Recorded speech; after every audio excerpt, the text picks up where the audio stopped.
صحابہ کرام کہتے ہیں یوں تو اللہ کے پیارے نبی علیہ السلام پوری زندگی میں بڑے سخی تھے، اتنے سخی کبھی دروازے پہ آنے والے کو آپ نے نہ نہیں کی تھی، لیکن سب سے زیادہ آپ کی سخاوت رمضان کے مہینے میں ہوتی تھی، رمضان کے مہینے میں ہوتی تھی، اور اس وقت تو سخاوت عروج پہ ہوتی تھی جب جبریل آسمانوں سے آ کے اللہ کے پیارے نبی علیہ السلام سے قرآن کا دور کیا کرتا تھا۔ اور ہم زیادہ سے زیادہ سخاوت کس کو سمجھتے ہیں؟ زکوٰۃ دے دیں، یہ سخاوت ہے، اور اس کو بھی اتنے غلط طریقے سے اب دیا جا رہا ہے۔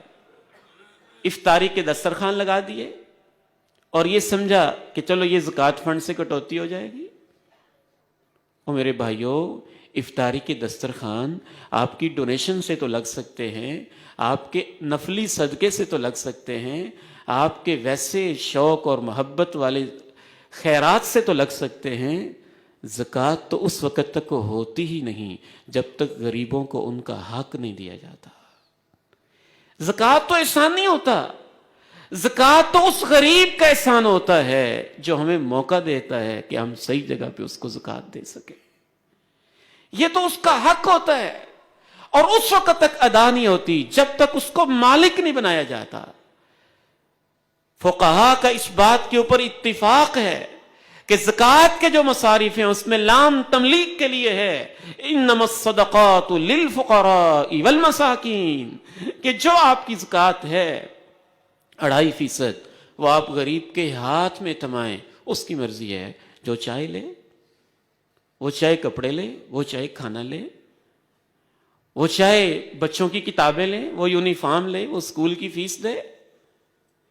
اس کے گھر میں بچے کی کتاب نہیں ہے، آپ افطاری کے دسترخوان زکوٰۃ کے پیسوں سے لگا کے بیٹھے ہوئے ہیں۔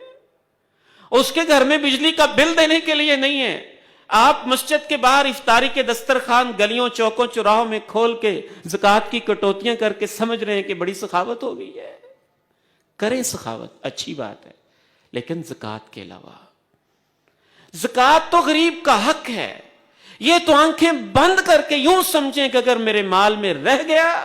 تو میں پکڑا جاؤں گا اور یہ میرے لیے گنج سام بن جائے گا۔ اب سب سے پہلے اپنی فیملی میں، رشتہ داروں میں نظر دوڑائیں، جو مستحق ہے، فقراء مساکین ہیں، ان تک نقدی پہنچائیں، جتنی زکوٰۃ بنتی ہے ان تک پہنچائیں۔ اپنے غریب رشتہ داروں کے بعد جو معاشرے کے اندر دینی ادارے ہیں، دینی مدارس ہیں جن کے اندر طلبہ پڑھ رہے ہیں، اس غریب سے ہمدردی بھی بڑی اچھی ہے، وہ بھی خیر ہے، جو بے شک نیکی کا کام نہیں کرتا، لیکن وہ غریب جو اللہ کے گھر میں رہ کے ہر وقت قرآن پڑھتا رہتا ہے، اس پہ آپ کی زکوٰۃ لگ جائے تو اور کیا چاہیے۔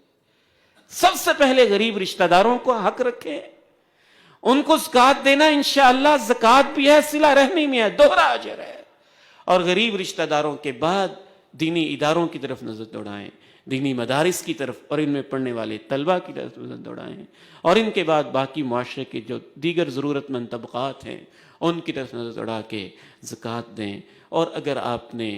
راشن تقسیم کرنا ہے، افطاری کے دسترخوان لگانے ہیں، تو زکوٰۃ کے علاوہ سخاوت کریں۔